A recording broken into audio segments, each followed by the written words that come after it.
In Lesson 5-6, Day 2, you will solve and graph inequalities in two variables. This time, they will not already be in slope-intercept form, so you will need to first put them in slope-intercept form, meaning solve it for y. Then, just like yesterday, you'll plot the y-intercept, which is b, and use the slope m to find another point. You'll decide if the boundary line is going to be solid or dotted. Remember, these two inequality symbols will give you a dotted line,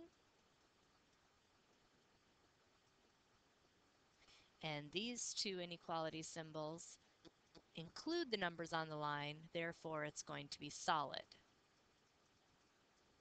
And then just like yesterday, you're going to choose a point to test to see if it is part of the solution or not, and then shade the correct half of the graph. Our first example is 3x minus y is less than 2. First thing we want to do is put this in slope-intercept form. In other words, we want to solve it for y. So to get y by itself, we need to get rid of this 3x by subtracting it from both sides, or the shortcut if you want to move something to the other side. If you cross the line, you change the sign.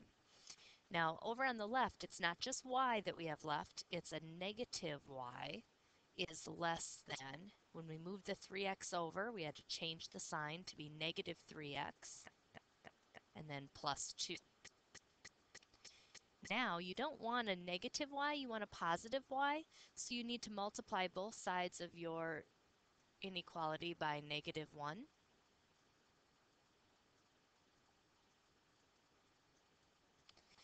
And that would make this just y, and since I multiplied by a negative, I have to switch it to a greater than symbol. And then multiplying this side by negative 1 is going to change the sign of everything, because a negative 3x times negative 1 is positive 3x, and a positive 2 times a negative 1 is going to be a negative 2. Now it looks like the problems we worked on yesterday. You need to first plot the y-intercept, which in this case is negative 2. So you'd go to negative 2 on the x or on the y-axis and put a point. And then the slope is 3, or 3 over 1. So you're going to rise 3 and run 1. Rise 3, run 1. Rise 3, run 1. Or fall 3 to the left 1. Fall 3 to the left 1. Now when we connect them, we are going to have a dotted line because it does not include the points on that line, since it's just a greater than symbol.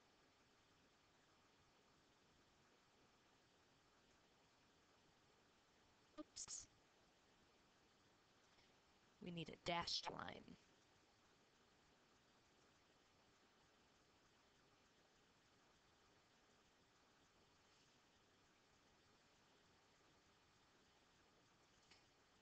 Arrows on both ends to show that it keeps going in both directions. Now we need to test a point. I'm going to go ahead and test 0, 0. I'm going to test this point right here to see if it's part of the solution. So let's test 0, 0.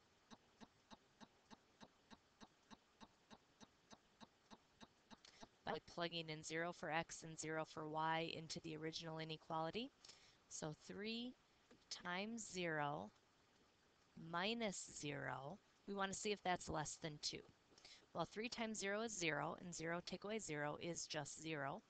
0 is less than 2. Since that is true, then 0, 0 is part of the solution, so I want to color the half that has 0, 0.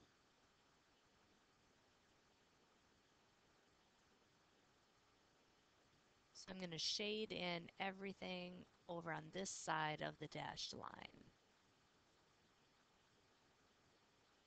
Any number, or ordered pair I should say, that lies in the shaded region is a solution to that inequality. We could plug in that ordered pair and it would work if it's in the shaded part.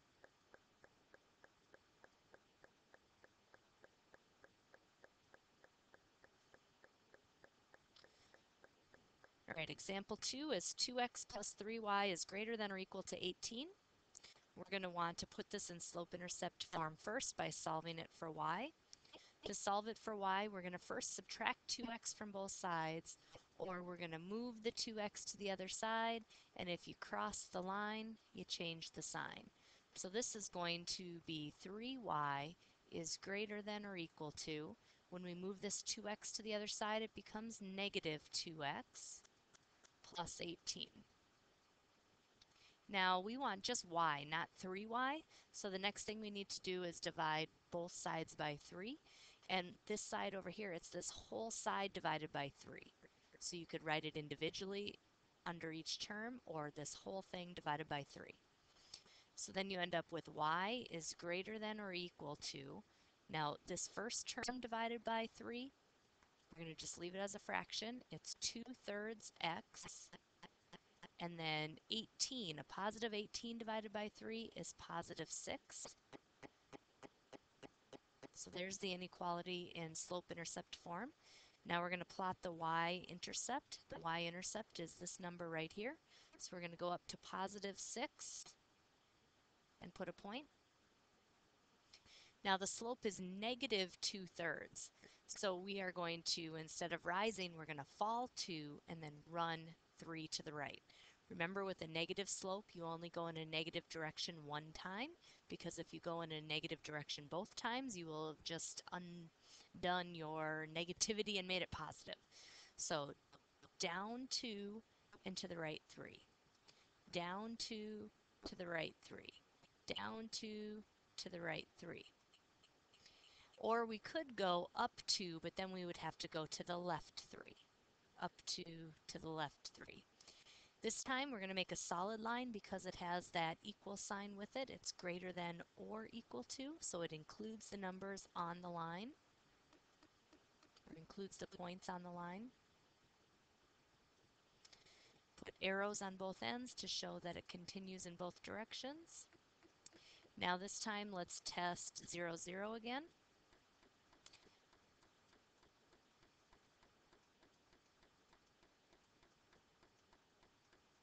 When I test 0, 0, I'm going to plug it back into the original. So 2 times 0 plus 3 times 0. We want to know if that's greater than or equal to 18. Well, 2 times 0 is 0, and 3 times 0 is 0, and 0 plus 0 is just 0. 0 is not greater than or equal to 18. So therefore, 0, 0 is not part of the solution. So we do not want to color the half of the graph that has 0, 0. We want to color the other half of the graph. So I'm going to take this part,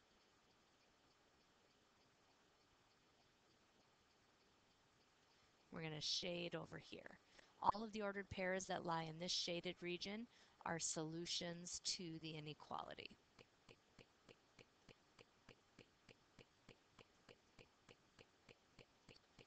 The last example says Neil wants to run a marathon at a pace of at least 6 miles per hour. Write and graph an inequality for the miles y he will run in X hours. Well, if he's going to run at least 6 miles per hour, the distance he goes is going to be at least 6 times x. So the miles he runs will be at least 6 times x, which means it will be greater than or equal to 6x. Now when we go to graph this one, we actually really only need this upper right quadrant of the graph.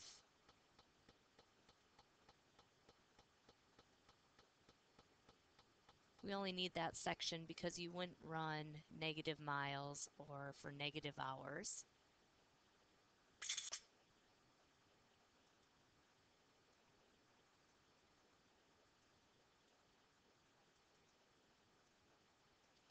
So we're going to put the number of hours along the bottom,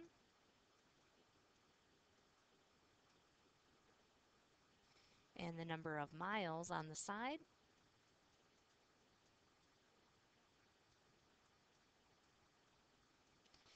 And in this particular inequality, the y-intercept is 0.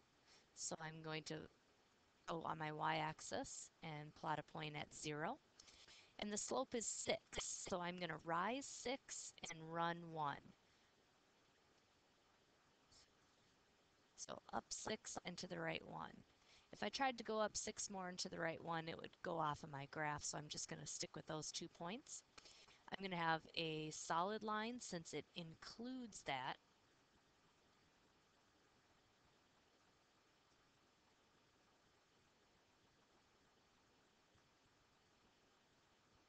This time my arrow is only going to be right here, not on this end, because again, we're not going to go and have negative miles or negative hours, so we're just talking about these points over here. Now, as far as testing 0, 0 would not be a good idea in this case because 0, 0 is on the line. You need to choose something that's not on the line. You can choose anything you want. I'm going to test 1, 1.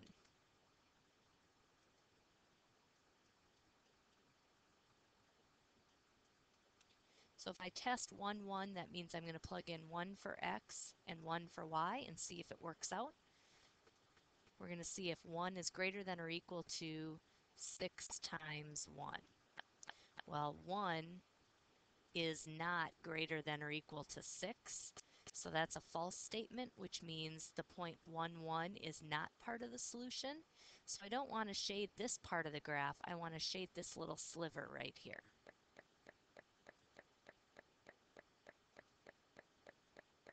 So I'm going to shade this part right in here.